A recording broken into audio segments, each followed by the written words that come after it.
दोस्तों इस क्वेश्चन में दिया हुआ in triangle PQR right angle at Q PR plus QR is equal to 25 centimeter and PQ is equal to 5 centimeter.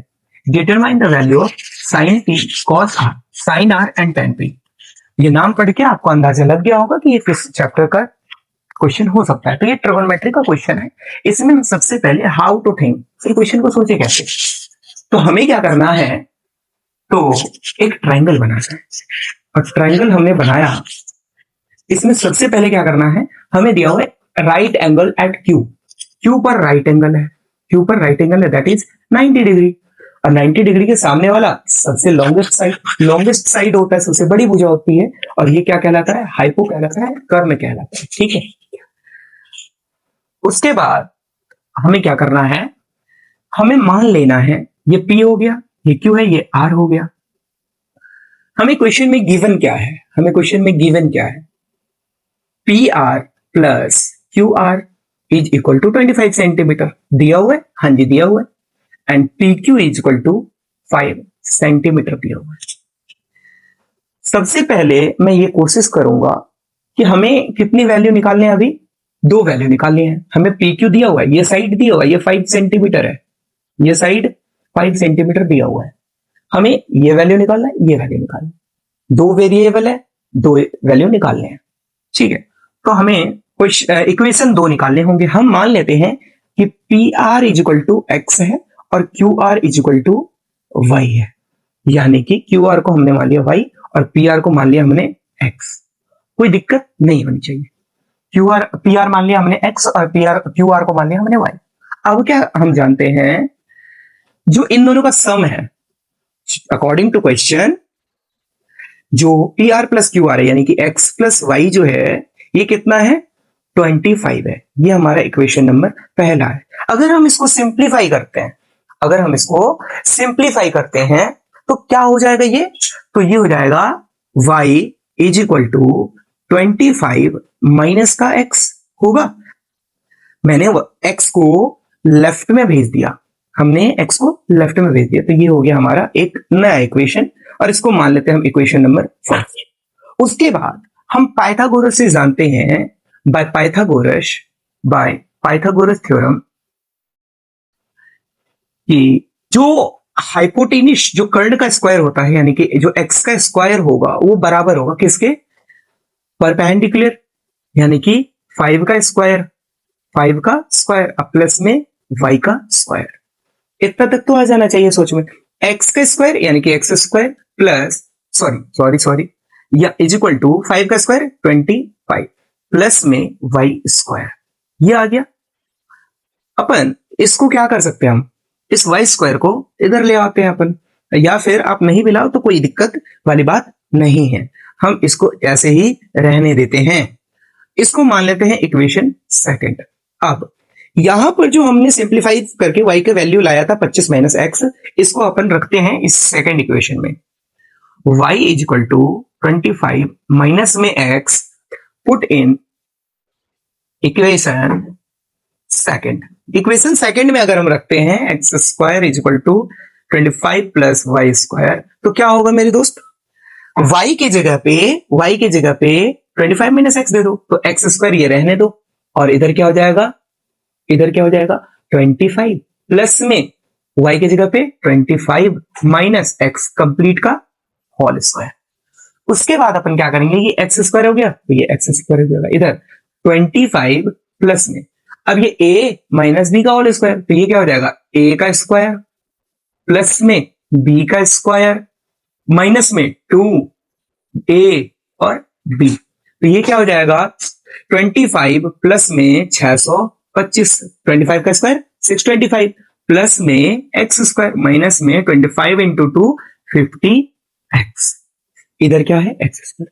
अब यहां पे आपको सोचना क्या है कि जो एक्स स्क्वायर है ये प्लस में है, इस साइड अगर मैं इसको लाऊं तो ये क्या होगा, ये एक्स स्क्वायर से ये एक्स स्क्वायर चला जाएगा, ये प्लस में है, इस साइड आएगा तो माइनस में होगा। अब इधर क्या बचा मेरे दोस्त, 25 प्लस 625 यानी कि 650, और माइनस में 50x, अब अपन क्या करना है, इस माइनस 50x को इधर भेज दो, तो इधर अगर आप भेजते हो तो ये माइनस में इधर आएगा तो प्लस में 50x इज इक्वल टू 650। तो x का वैल्यू क्या हो जाएगा 650 अपॉन में 50, 0 से 0 गया, 5 5 1 जा 5, 5 3 जा 15। x का वैल्यू क्या आ गया हमारे पास 13। x का वैल्यू क्या आ गया 13। अब देखो अब क्या सोचना है, हमारे पास x का वैल्यू क्या आ गया 13। अब इस x का वैल्यू आप चाहो तो यहां पे रख दो पहले इक्वेशन में, आप चाहो तो यहां भी रख सकते हो। हम आसानी ढूंढेंगे तो इसमें रख देते हैं कि x का वैल्यू अगर हमने यहां पे देखते अपन, अगर x बराबर 13 है तो पहले इक्वेशन से y minus sorry y is equal to 25 minus में 13, तो y का वैल्यू क्या आ जाएगा 12। y का वैल्यू क्या आ जाएगा 12। अब यहां पे हमने x का वैल्यू क्या लिया 13 और y का वैल्यू क्या लिया 12। चलिए अब इतना तक तो कर लिया, हमें सारा डेटा पता चल गया, 5 ये 12 है ये 13 है और सबका यूनिट सेम रखना है, ये सेंटीमीटर ये भी सेंटीमीटर ये भी सेंटीमीटर। अब दो आगे बढ़ते अपन और इसको करने की कोशिश करते हैं। अब हमें निकालना क्या sine P cos R sine R, इतना तक समझ में आया। आगे बढ़ते हैं अपन, हमें निकालना क्या है भाई, हमें निकालना क्या है साइन पी, उसके बाद कॉस आर और क्या निकालना है साइन आर और टेन पी। क्या करना है cos R sine P. Sine P इसका मतलब क्या है कि एंगल किसकी बात हो रही है पी एंगल की बात हो रही है। कौन से एंगल की बात हो रही है पी एंगल की बात हो रही है, ठीक है। कौन से एंगल की बात हो रही है पी एंगल की बात हो रही है। तो हम पी एंगल को देखेंगे और जिस एंगल की बात हो रही हो साइन ऑफ एंगल पी, यानी कि हम इस एंगल की बात कर रहे हैं, इस एंगल की, ये पी एंगल की। तो हम जानते हैं कि एंगल के सामने वाला साइड परपेंडिकुलर होता है। तो इसके लिए एंगल पी के लिए जो परपेंडिकुलर होगा वो क्या होगा मेरे भाई 12 होगा। परपेंडिकुलर क्या होगा 12, तो परपेंडिकुलर इसको मान लो आप सेकंड के लिए। तो परपेंडिकुलर अगर ये है तो एंगल के एडजेसेंट साइड वाला क्या होता है बेस होता है। तो बेस क्या हो गया 5 और हाइपो तो 30, दोनों केस में सेम रहेगा हाइपोटेन्यूज कर्ण। तो हमें साइन पी का रेशियो बताना है। साइन पी का रेशियो क्या होता है परपेंडिकुलर अपॉन हाइपोटेन्यूज। तो यहां पे क्या होगा मेरे दोस्त परपेंडिकुलर क्या हो जाएगा 12 और हाइपो कर्ण क्या जाएगा 13, ये हो गया हमारा। अब कॉस आर है, कॉस आर अब कौन से एंगल की बात हो रही है आर एंगल की बात हो रही है। किसकी बात हो रही है आर एंगल की बात हो रही है। तो यहां पे मेरे दोस्त देखो आर एंगल की अगर बात हो रही है, जिस एंगल की बात होगी उसके एंगल के सामने और उसके एंगल के एडजेसेंट में हम देखने की कोशिश करेंगे। अब यहां पे एंगल आर की बात हो रही है तो हम एंगल आर के सामने वाले साइड देखेंगे, सामने वाला साइड। और सामने वाला साइड क्या होता है एंगल के परपेंडिकुलर होता है, यानी कि इस केस का एंगल आर के लिए परपेंडिकुलर क्या होगा 5 और बेस क्या होगा 12। और कॉस का जो रेशियो होता है वो क्या होता है मेरे दोस्त बी अपॉन में एच, यानी कि बेस अपॉन में हाइपोटेन्यूज। तो मेरे दोस्त यहां पे क्या होगा बेस क्या हो जाएगा 12 और हाइपो क्या हो जाएगा 13, तो 12 अपॉन में 13। साइन आर सेम चीज, आर के एंगल के लिए परपेंडिकुलर 5 होगा, बेस 12 होगा, हाइपो कितना होगा 13 होगा।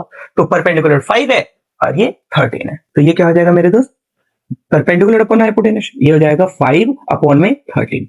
उसके बाद टेन पी की बात हो रही है, पी के लिए परपेंडिकुलर, पी के लिए ये हो जाएगा परपेंडिकुलर, एंगल पी के लिए ये परपेंडिकुलर और एडजेसेंट वाला बेस हो जाएगा। तो परपेंडिकुलर ये है बेस ये है और रेशियो क्या होता है पी अपॉन बी, यानी कि ये हो जाएगा आपका 12 अपॉन में 5। दोस्तों ठीक इसी तरह का क्वेश्चन ये भी है, बिल्कुल सेम तरीका है, थोड़ा सा आपको लॉजिकली सोचना पड़ेगा और आप जैसे सोचोगे आप हर किसी का जवाब दे सकते हैं। आप इस क्वेश्चन को सॉल्व करोगे और अगर यहाँ पे कहीं तरह की दिक्कत है तो आप बेझिझक पूछ सकते हैं, कमेंट बॉक्स में बता के बताना कि हमें ये क्वेश्चन नहीं बन रहा है, ये क्वेश्चन भी मैं सॉल्व करूंगा। Thank you guys, Radhe Radhe.